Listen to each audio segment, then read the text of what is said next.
quickly.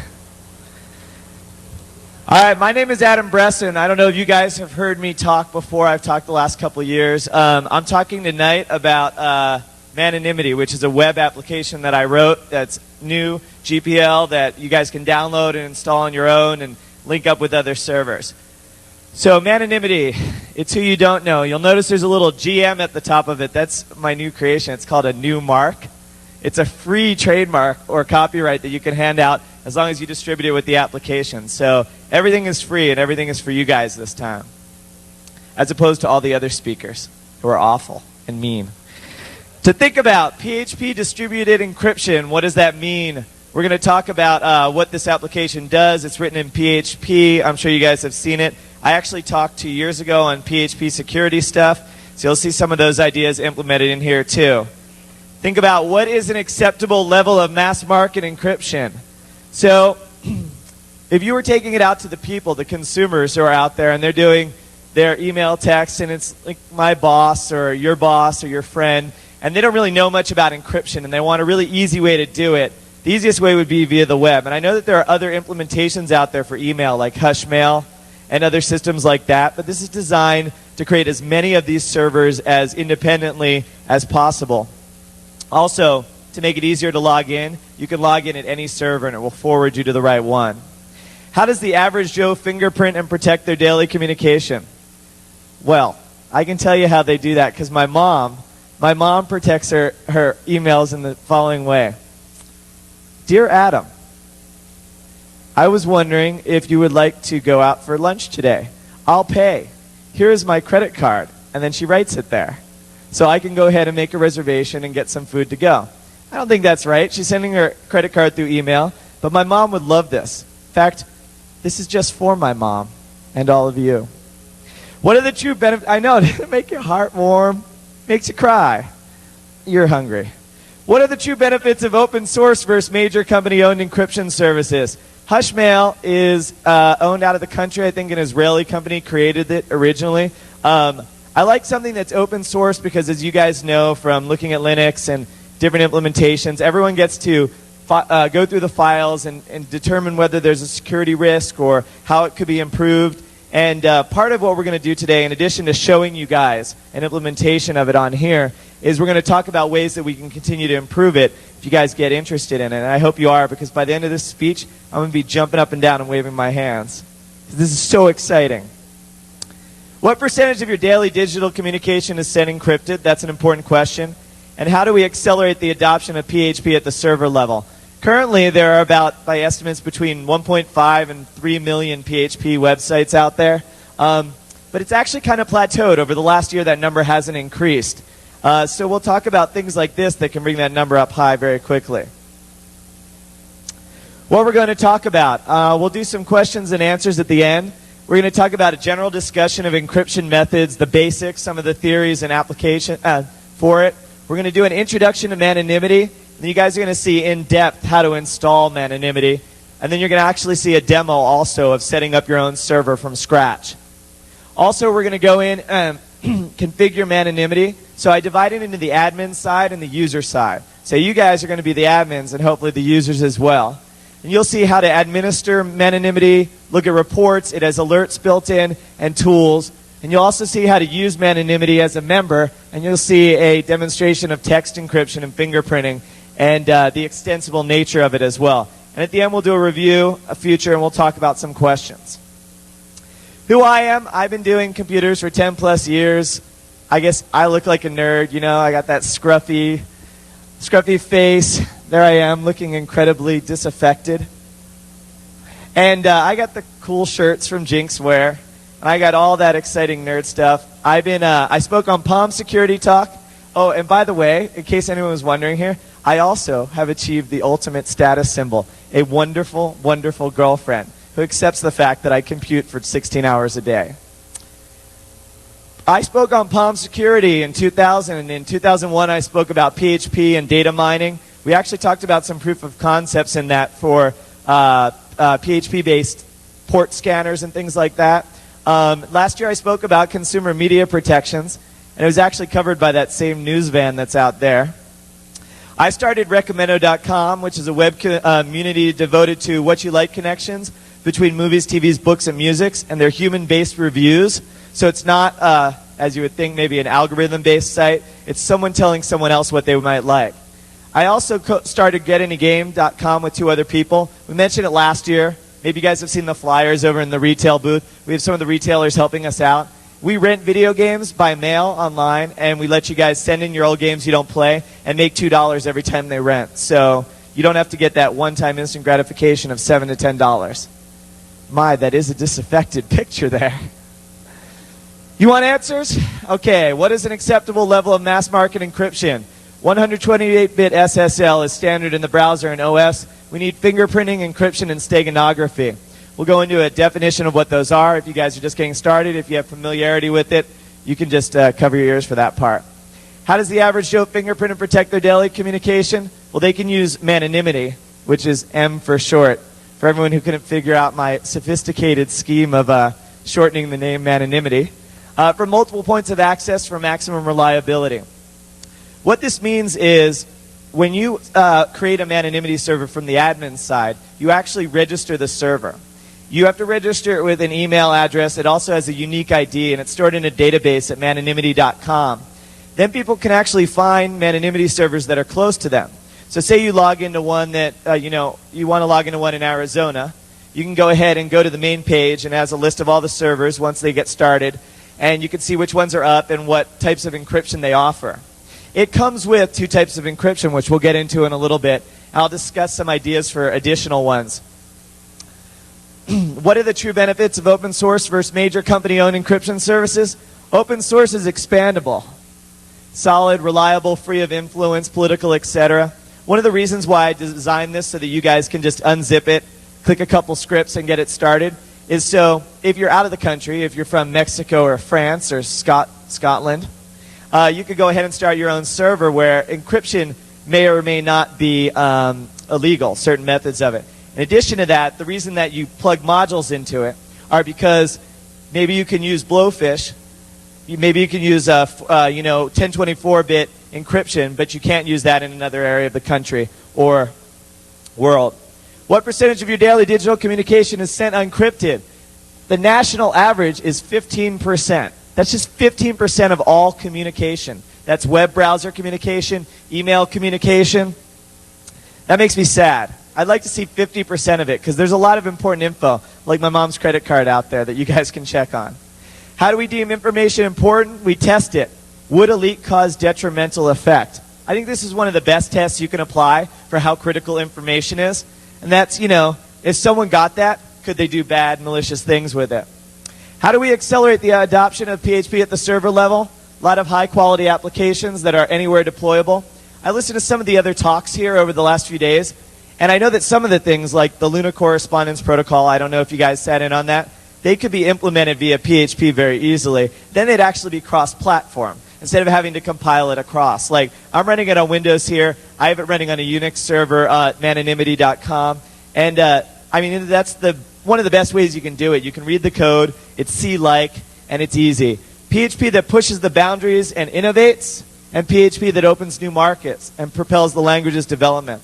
One of the things I've noticed about the language of PHP is that it has the mcrypt library for encryption, but it doesn't have simple native calls in it without having to load a library to do encryption. I wrote my own very simple one. Anyone can write their own very simply. I'm going to go over what I did here, but I would like to see, hopefully, propel the language to actually develop some basic two-way encryption in there. There are several one-way encryption schemes in there. Why use encryption? Well, 40-bit SSL can be cracked by an Intel Pentium 266 in 1 hour. That's where we're at now. And that's using, well, I would say, like a medium-speed attack on it. Reduce leaks of competitive company information and reduce liability. There was a talk earlier about gaining corporate information and gleaning corporate information off their websites. I don't know. Why would you put up there the name of your vice president, your CEO, and your email scheme so that someone else could grab it? ITworld.com says encryption provides authentication, integrity, and accountability. I like this description of it. We like authentication. We want to remain anonymous. We like integrity, some way to ensure that the information being delivered is being delivered in the original format. And we also like accountability. We like to know that only the person you intend to open or read information can. Unencrypted records can be subpoenaed. This is very interesting. If you do one-way encryption on something like, we'll say, MD5, or if you do two-way encryption, it's much, much harder, because if they go and they get your memo, say you use cut and paste, which is one of the methods here in the simple module I wrote, if someone gets that memo and they can't read it, they have to input it, they have to get access to it, you could say, I don't know, I don't remember the key. I don't remember what I did. I'm not, Manyonymity is designed not to take your personal information in, so it doesn't actually make you accountable for the encryption that you do. It adds only the accountability on the receiver side. Maintain file integrity over lossy TCP/IP. One of the things that the Lunar Correspondence Protocol was talking about was how inefficient ICMP is as an actual protocol. I don't know. I find sometimes that I get that zip file that I can't open after someone sent it to me in my email. I like to know that it's the actual file they sent, not been interrupted in the man-in-the-middle. As someone was talking about earlier, doing man-in-the-middle attacks on webs. Manyonymity is easy with a quick learning curve and more sophisticated features as the expertise grows. It's designed for you guys to decide what you want to offer people if you run your own Manyonymity server. So you can start with something simple. I mean, I just use, in my text encryption module, it's just byte shifting. I'm going to present some ideas that we can go take in a different direction. You guys know that with the GD graphics library for PHP, you could actually use it to read in a graphics file, go byte by byte through it, and use steganography on it. You can transform that live. Key concepts: an algorithm, mathematical formula used to transform information from its original point. Fingerprinting, representing a file with a one-way key. MD5 is 32-bit, that only the unique makeup of that file would yield. Encryption, replacing information with a new representation of that information, often using an algorithm. Steganography, hiding information almost imperceptibly in a picture or other file. You guys will find at the end I put some utilities on the DEF CON disk to try out some of these tactics. Geometric transformation, which is what I'll talk about in my own encryption. This is an idea that I've been trying to work with and come up with and try to make it as efficient as possible. It's designed to have a quick computation time with hopefully a high level of unreadable encryption and not as susceptible to many of the attacks. Geometric transformations. I'm sorry, that's a little light. Basically use geometric formulas such as the area of a circle as an algorithm to generate strong, difficult to reverse results when encrypting. So some of the routines out there would use like factoring to do, prime example is PGP uses factoring. We would then use common geometric formulas. For example, the area of a circle. Given the area of a circle, calculate the dot density of the perimeter. So you can have a circle with 1,000 dots, 1,000,000 dots, which would be essentially similar to the size of a key. Use the simple dot density value to reverse for the area. The area plus the dot density value gives you a seed, and you send the dot density value via email, or you hand it to someone in person. Could be used with other functions and shapes. It could be combined and strung together like a chain. One of the things you'll see with my Manyonymity modules here is that you can actually tie them together. This is the Manyonymity logo. It is also a new mark. You guys can use it when you put your own Manyonymity servers up. What is it? It's distributed. It's an encryption system with a centralized server list used to link logon information, facilitate searches, and alert installations RE updates. One of the things you'll notice is when we get in the tools section of Manyonymity, you'll see that there's an alert section. What it'll actually do is tell you if there's an update for it, new modules available, things that you guys can use. In terms of running it from the admin side, question you guys might have that might come up right now is, how anonymous am I? Are they really going to trace it back to me? You basically have to come up with a name for your server and a valid email. That's it. Go out, get yourself a Yahoo or Hotmail account. It's modular. Add additional encryption options using secure authenticated delivery as they become available, i.e. steganography for MP3. You'll find that each of the modules that you can get other than the default ones, like I'm working on a steganography right now for JPEGs and GIFs, will actually let you guys, you download it, you authorize it by using the MD5 of it, and you're ready to go. And I hope it's innovative for you guys. It's designed to bring encryption to everyone by making fingerprinting and encryption accessible without sacrificing the option of more sophisticated features. One of the things that's important about this is that in addition to giving you guys a free tool, and something that I really believe in and is really exciting, I also want it to be something that everyone can use, because you shouldn't have to be able to have command line Linux skills and Bash to be able to run something. Key points. You'll find that it's easier to use than existing add-on Windows or Linux apps that compute MD5 hashes. Quick email links provide one-click accessibility of verification. There's two things you can do with the text. You can send someone a link, or you can save it, and then they can return and use your public PIN code, which you'll see later, to read it or get that MD5 hash. New methods of encryption, ranging from simple byte shifting or XOR to complex geometric transformation or two-fish, are immediately usable. When you get that module, when that module comes out of beta, when you guys contribute your own modules to it, you'll be able to plug them into any server, and anyone will be able to take advantage of them. Plug-in modules allow deployments to evolve as fingerprinting encryption methods change. Say that there comes about a significant attack on MD5. Someone's able to reduce the time it takes to go back through an MD5 attack and actually spoof it or something like that. Well, we'll be able to change the module really quickly. You guys will get a little update alert underneath your alerts in your tools section, and you'll be able to download the new module and replace it. Open source should ensure it's rock solid, smooth, and fast. I want nothing more than you guys to come to me and tell me you guys have written your own modules or improved on some of the security of it. You'll see some of the security techniques in a little bit. What its requirements are: Apache 1.3.x, PHP 4.3.x, and MySQL 4.0.x, and mcrypt. Mcrypt's actually optional. I think that a lot of people are going to want to take advantage of mcrypt. It's really hard to use. I mean, even in the latest implementations, it requires a lot of effort to get it to work reliably. And there's some differences between Windows and Unix and Linux. That's why I didn't write it in mcrypt. Okay, we're going to start off with installing Manyonymity. First step is you download the zip or tar from Manyonymity.com. You'll find the latest version of very important for Apache, PHP, and MySQL before you guys install it. Make sure you guys have the latest versions of it. Like, for example, Apache 2.x is experimental with PHP 4. It still is. It doesn't run as fast as Apache 1.3.x. Only turn on PHP options and PHP any recommended that are required. For example, limit the execution time. These are some of the methods that we talked about in one of my last talks to improve the security of your PHP, MySQL, and Apache server. Move all MySQL user accounts except localhost root and add a strong password. Obviously, I don't know. This always bugged me. MySQL comes with like completely open access. So you have to go in and modify the user database in there. And that's something really important before you put a Manyonymity server on there, to have a secure server implementation.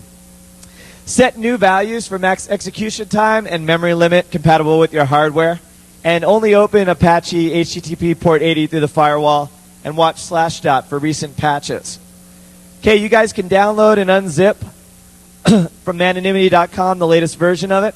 I'm going to post it up tonight after the talk, because I want to get, maybe if you guys have some input after the talk, I'll be over here for questions. Maybe I make some quick changes to it and put it up for you.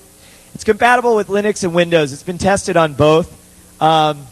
It's pretty much identical. The tar and zip are identical. Comes with two modules, tcrypt and MD5 finger. Must authorize it. And it uses an MD5 hash for the download. And you get to unpack it with it's got the www directory structure already in place. So you guys can just lop it underneath home or a protected user account. Now, we have the main file, mconfig.php options. I actually, in the last couple days, have automated this so you don't have to manually set these options. But we're going to go over the options that are important to the program anyway. Verify the master server matches the M home page. That's hard-coded now. Set the server root to your absolute URL. I used a PHP environment variable, so you guys don't have to do that anymore. Create the MySQL database. This is something you guys have to do. You'll find in the distribution package the SQL structure in a .SQL file. You just basically can pop it in with phpMyAdmin or from the command prompt in SQL. Set the security level. It comes default set to high. I'm going to talk a little bit about what that means. I recommend leaving it on high, but if that's not something you guys want to do, it's completely up to you. Part of what this does is let you guys create an identity for your own servers and try to get some interest in getting encryption out there to people. Configure the color scheme via hex or word color codes. I actually have now this in drop-down, which I'm going to show you guys in the preferences section too. You're going to run the test installation tool, which you'll see here, and make changes accordingly to it Manyonymity won't accept logins until the test installation generates 0 errors. It does a little self-check. It checks the files, checks to make sure the variables are set, make sure you've named your server, and then it will actually let it execute. And it does this all the time. Every time a script runs, every time someone tries to log into the server, it's actually running the test installation script. Also run register server after you guys set up your preferences. It will allow you guys to register with the master server. You get a unique ID with your server, and it will also allow you guys to add your installation to it and allow us to Manyonymity.com to pull for availability for you guys. All right, now I'm going to show you guys a demo of configuring Manyonymity. Since I've already completed the magic of the internet,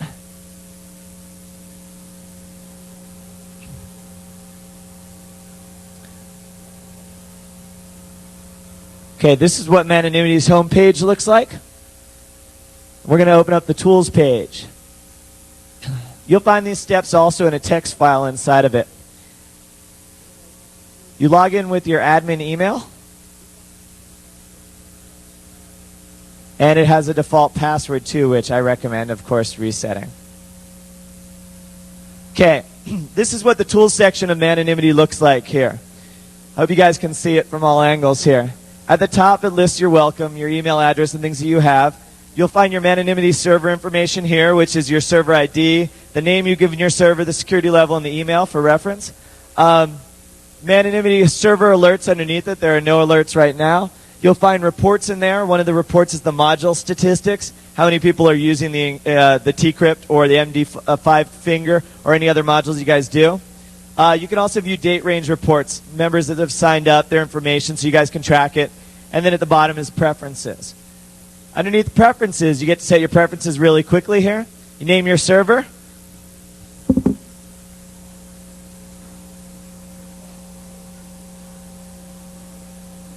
Well, you name your server at the top. You get to name it once so you guys know. If you change your server name, if you do a new implementation of it, it will actually show up under a different unique ID on the main Manyonymity.com website. So basically the old server becomes orphaned, but it's set to actually take servers off the list if they aren't active for 24 hours. We should go ahead and set an obnoxious color scheme. We'll use fuchsia. We'll use, it's like the grossest color ever, lime, and we will use olive.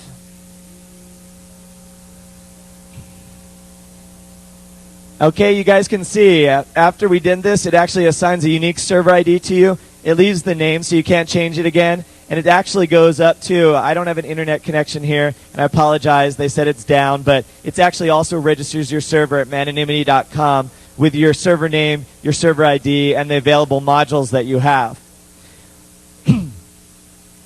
And you can see that the obnoxious color scheme we generated is present here. Fuchsia, disgusting olive, and lime.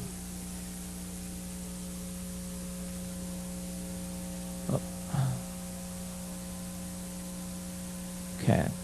So what you guys have to make sure to do here is have your Apache PHP and MySQL in place. Download the latest version of Manyonymity from Manyonymity.com. Unzip it to your www root, configure the options, run the test installation server and the register server, and present the opening screen. Now we'll get into adminning and maintaining Manyonymity.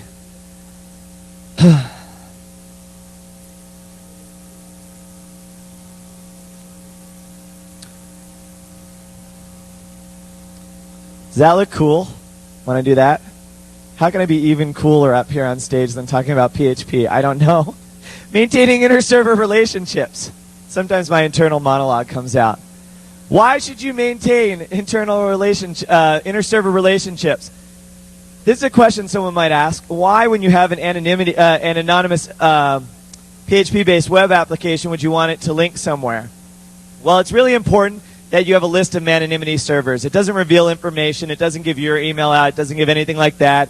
And the ID can't be solved backwards either. It ensures the universal login via login forwarding. So if someone tries to log into a server that's not theirs, it actually authenticates it back to Manyonymity.com, which keeps a list of usernames and their registered home servers and will actually forward you on to the registered home server. So they don't have to worry about that, which might be a point of confusion. They can have integrated searches. Say they want to find servers in their region by their zip code that has the steganography module in it. They'll see a server list at the M home page, which communicates the server status, popularity, and modules. Don't forget to add your MD5 admin password. Please change that. You know, it's stored MD5 one way. It doesn't have your password in the database, but you have to change it. After registering your server, you can run update server info. So if you've already done that, if you've already actually added modules or done things like that, it will alert you and tell you that you have to run the update server info tool. That will register your latest changes at Manyonymity.com. You get reports and alerts with it. Some of the statistics calculated in real time include the number of active uses of each module, member signups, and volume indicators.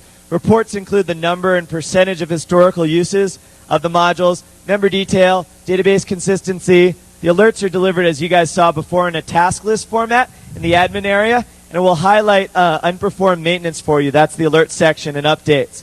Most alerts will have an associated link or action too. So you'll be able to say, it'll say, you haven't set a name for your server yet. You've added a module and haven't updated your server info, and you'll see a link to that page, that tool. Adding modules. You can get the latest module list at Manyonymity.com/mods. You'll also find a link to it in your tools section. Download a module, read the README text, drop it into the modules directory, and then you use authorize new module. You have to use the MD5, which you get off the website, and you tell it to authenticate the module, and then you're ready to go. It won't run without that, and the reason I did that is so that people can't write, people can't actually write, say, rogue modules for it that would capture information or something like that. And verify the module availability on the live site, so make sure you guys can get to it, because you guys have login names too. Tools, you'll see customization. One of the things you can do is change the news, which is on the front page. I'll just give you a simple example of that while we're here. We'll go into the preferences section, go to the news, and change it to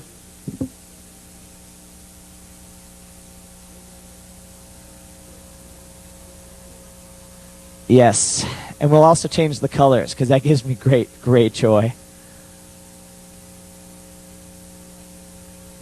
Okay, so now you've done it, you changed the news, and the news now says, my girlfriend is really cute. Change it to anything you want, just gives you guys a little bit of flexibility, and it's built into it. God, that's an awful tab color at the top. All right, you can actually also suspend and deactivate people from it, and you can send them emails. You can also test and register the server, which we talked about. You can authorize a new module. You choose from the list, you enter the auth code that you got off the website, it's an MD5 and you're ready to go. And we'll also catalog your server and upload a module list and verify when you use the update server info tool. Now I'm going to show you guys some Manyonymity stuff, reports, alerts, and tools here. Unfortunately, I cannot do a download, but I'm going to show you guys the module because I don't have a live internet connection here. So I want to make sure to show you guys that.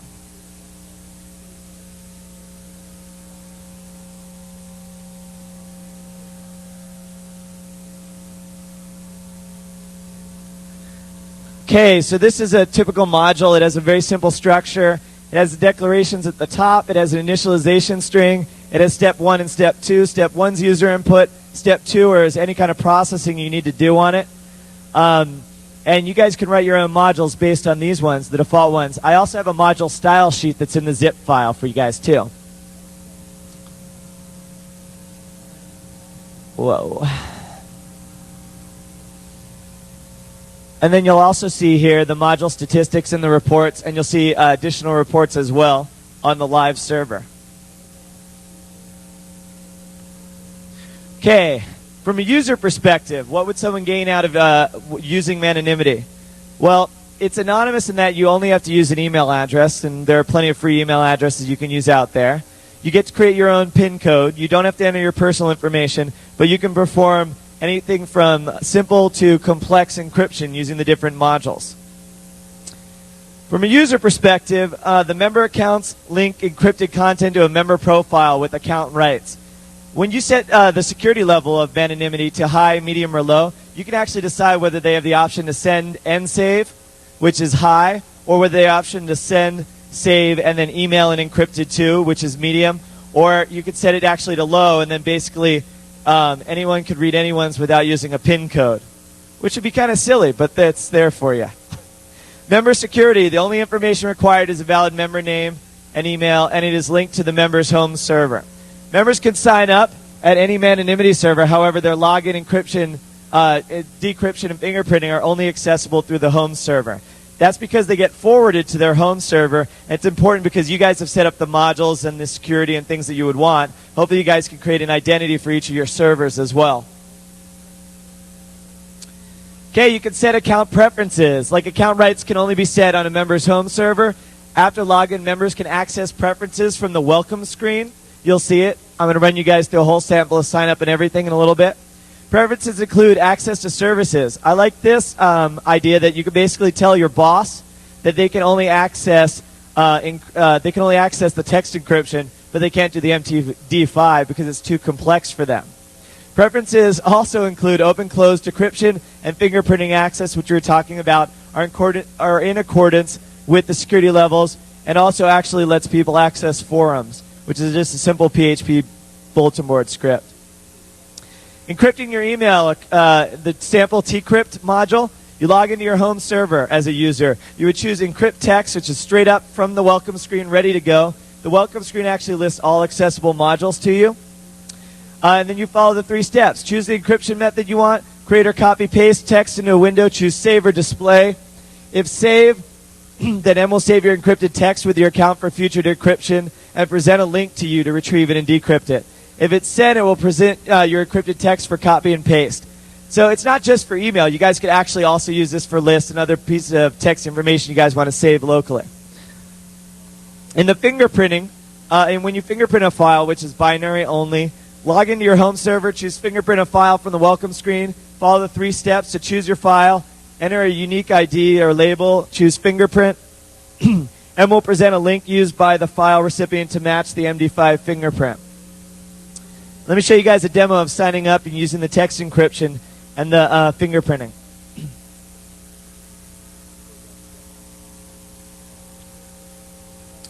Oh, let me point something out also before we go in here. The question might arise for you guys. How's the tools section protected? It's protected using the HTTP authentication built into PHP, so you don't have to rely on setting up HT access or anything like that on your Apache server. But say you were to change your email address because it is HTTP authentication, and you were to change it to scott@getanygame.com, and you were to change your password, it would immediately expire your HTTP authentication. So although it's been changed, you now not be able to relog on to the tools anymore. When you reset the server there. So now, I would actually have to restart my browser to get into it. We don't have to worry. We're going to go ahead and sign in and use the site. Except we don't want black there. Nothing against black.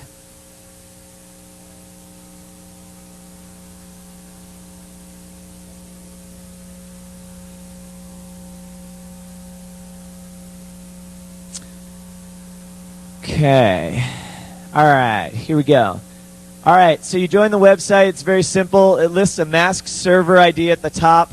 This is for their use. I mean, if they really want, they can write down it's 6 characters of the masked server ID that matches the server ID on the tools page here that you guys can see. Obviously, we don't want to give out the server ID to the user because then maybe you could spoof it and spoof updates to the main site. It's all kept internally in the tools section and for the administrator's purposes. Your member name, you do a simple member name. We'll use Nancy O because it's easy to remember. And use an email address. And then you get to set up a public PIN. And this public PIN is used. It's a 6-digit public PIN number. If you want to give your boss access to decrypt your text in the link that they see, they actually have to click the link, use your public PIN to get access to it. The link contains a randomly generated session that's just for your encrypted text. And then also added to that, because it might be hard to guess the session, is done uniquely, they also have to access your public PIN, which you would trade them in another manner, such as by email, or you could get a list of public PINs too. We'll go ahead and enter a PIN, enter a password, which is 5 to 20 letters.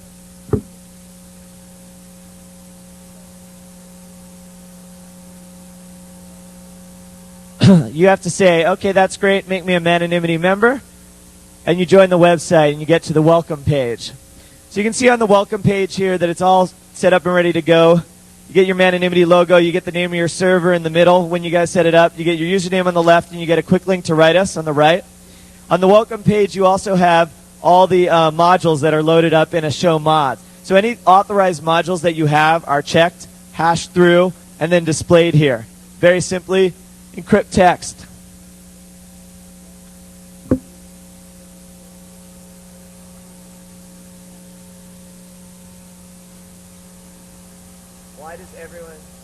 Why does everyone think hacking is so easy? You click encrypt text, it's reasonably quick. It's just doing byte shifting on it. You can cut and paste your encrypted text. It does it for you right away. It doesn't save it. By default, it's set to send it and not save it so that people don't mistakenly get all their text saved. You also have the options below underneath here to send or save it. If you choose save, it generates a link for someone. You can cut and paste that in your email program, say go ahead, send it out, and they have to come and they have to enter your public PIN to decrypt the text that's there. The fingerprinting module is doing MD5. It has a 1 meg limit so that hopefully you guys won't burden your servers. We will encrypt a packet sniffer. We will choose to send that link. You can cut and paste the MD5. It's computed really quickly. You can also go back to your main page and you could choose to save the link, and then it presents you a unique link where they can come back, use the public PIN, read the MD5, and verify their file. They get a link that says browse to it, and they get it right away.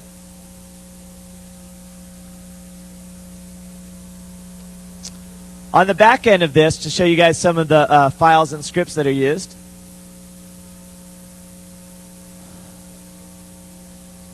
we have there's a style sheet used in there to create the standard look for the website, which also is extensible through the preferences. We have the new images in there, the new mark images, simple plugins for about, the about page, the fact page, the new GPL that it's built under. You guys will see on the main website here. It has full sign in, sign out, everything's built into it. They have write us link, which goes to your admin page. They have an about link, which tells them about the application. They have a FAQ. They have the new GPL listed there so that everyone can enjoy that. And then, of course, they can join and sign in. We'll sign back in.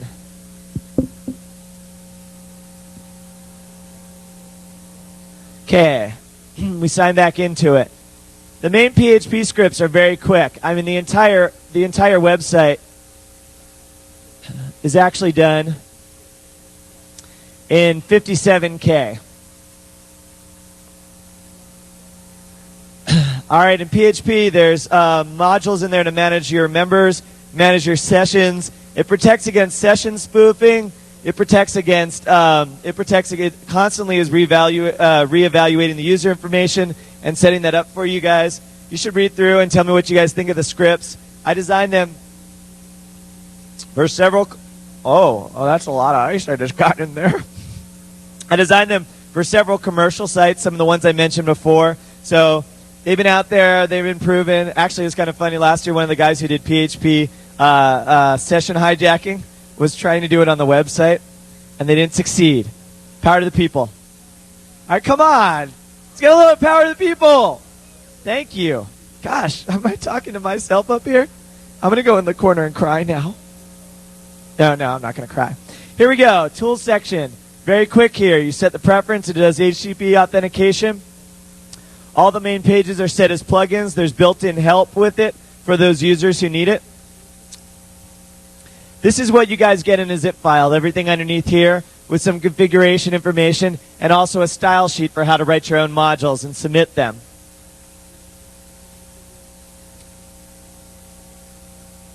Okay, so we went over today installing Manyonymity, maintaining it, using it from the admin side and the user side.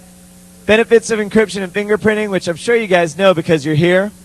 Manyonymity's goal. I really want to see something that's flexible for encryption, distributed geographically, and using PHP and free. In the future, I had some ideas that I thought I'd throw out there. You guys can help me with them if you want. I'd love to abstract the text and adapt it for other languages. So I'd like to actually take all the text in it, and make it a set of variables or one sheet that can go ahead and add everything to it and ready to go. I'd like to do additional modules, steganography, other algorithms that are on the cutting edge that are new. Again, they're really easy to plug into it. Basically, you get an alert that they're available, and you plug them in. I'd like to adapt it from the master-slave model to P2P. I'd like for Manyonymity servers to discover other Manyonymity servers out there and not have to rely on a central Manyonymity.com interface. Even though it doesn't store information, it's just better because someone tries to shut down one server. If someone tried to shut down the main server, although it does nothing, it doesn't do the encryption or anything else, then it would kind of orphan all these servers out there. I'd like to do Windows Linux plugins for major email clients to automatically copy and paste. I'd like to do something with ActiveX or possibly some OLE scripting that would allow us to do it. And I would also like to try to get 100 international servers. I know it's optimistic. I think it's something that you guys can really enjoy and that you will really like. And I know that it's free. You unzip it, you try it out in your PHP, Apache, and MySQL server, and you'll be ready to go. In my directory, which is actually under Bresson.com, on the, no, I don't know what they did with it. It's my last name at least on there. You'll find this whole presentation. You'll find a link to the Manyonymity homepage. You guys will find a couple freeware applications that I think you'll find useful. MaxCrypt, which is a freeware new application that will actually on Windows encrypt your hard drive with different encryption schemes. It's really good. It's live. It's very sturdy, very well tested. You'll find GRL Real Hit in there, which lets you guys do steganography inside of bitmaps. And you'll find Cleaner for you guys to clean erase all files off your hard drive if you want. And these are 3 really good, solid freeware tools that you guys like. I'd like to open it up to some questions now. And if there aren't many questions, then maybe we'll stop it and we'll go take the talks locally. Question, sir?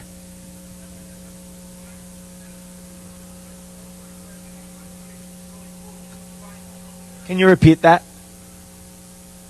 Is there a mechanism to find Manyonymity servers? So if I were to tell my friend in another country about this, is there a way for him to find the closest one to him?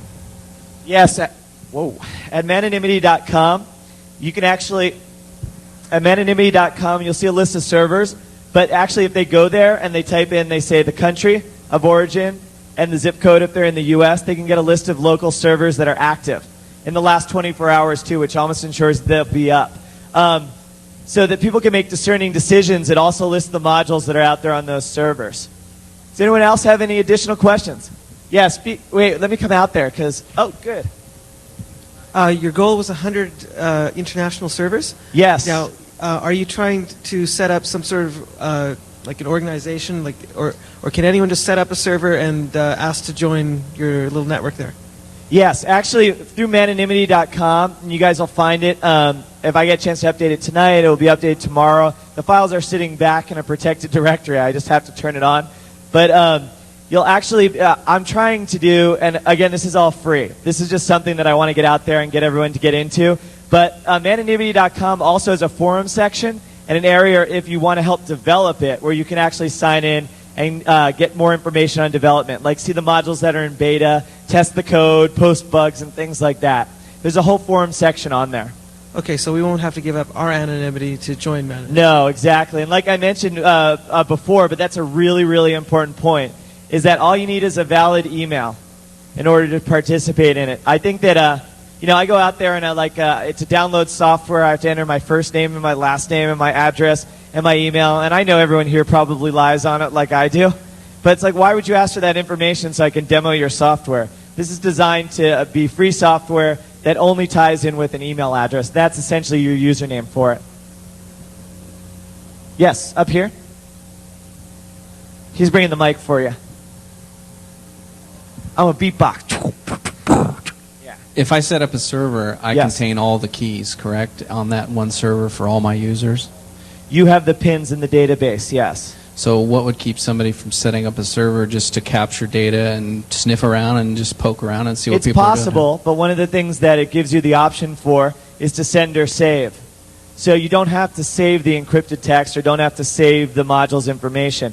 One of the reasons I designed it that way is for the exact point you want. Some people aren't going to ever want to save the information into the database. So a user's not going to want to save their encrypted text for someone else to get. So instead they can just cut and paste it and send it, use another application. It never touches you. But couldn't I cache the page that they're looking at that says send, where they're going to copy it? You mean cache the information? Well, the page that's presented that you showed as in the example that had where they would just, highlight, copy, couldn't I cache that page that's being displayed to them? Well, I guess you could have Apache. You can write your own module in Apache to write the data out to a log file or something like that. But all the pages, just as a precaution, were set to no cache and stuff for the browser's sake. But yeah, I guess you could write a C module to do that. But basically, you could write that anywhere. I mean, if someone wanted to go out to Starbucks homepage and create a rogue module for Apache and load it up and compile it and load it in, then they could capture that data too and have it sent to them. So yeah, it is susceptible, but it's designed to have a reasonable level of precautions against that. So. Well, I guess I was just going to take the question one step further and say, how does this offer any security at all? Because you're trusting everything with a third-party source that you know absolutely nothing about. There's no trust mechanisms. There's no. If you pick up the list of servers and you say, give me the nearest server, you don't know who's running it. You don't know if other people trust it.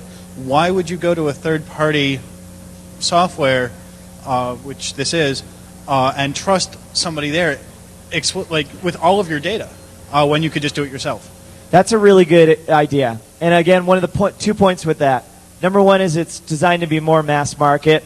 I mean, it's designed for people who haven't taken advantage of encryption But it yet. offers no security. And number two, with the no security part, is I like the trust idea. I think that's something that could be incorporated into the main website. Someone, the user is vouching for the security of that site.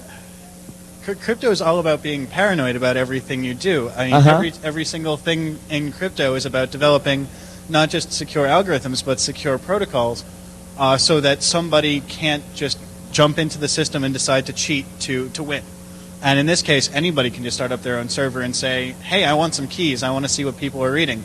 They don't even have to be maliciously targeting one person. They can just say, I think I'm going to read people's email today. And it's easy to do with this because everything is on that one server. There's no.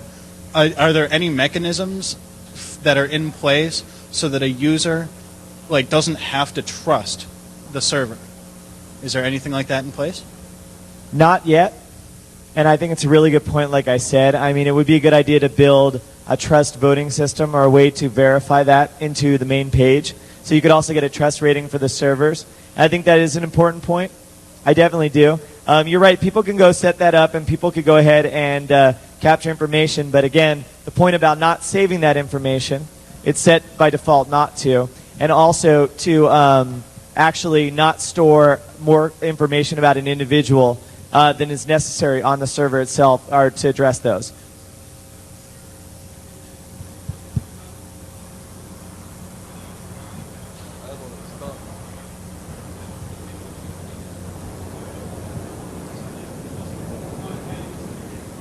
Well, I think the trust point, again, I think he's reiterating the fact that that because there's no trust of the individual running the server yet, you have to take that either for granted or not want to use it because of that.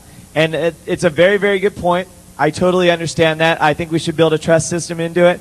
And I wrote down a note here, and I will work on that. It's good. We should have everyone else validating that that server is trustworthy of that individual. But, I'm sorry?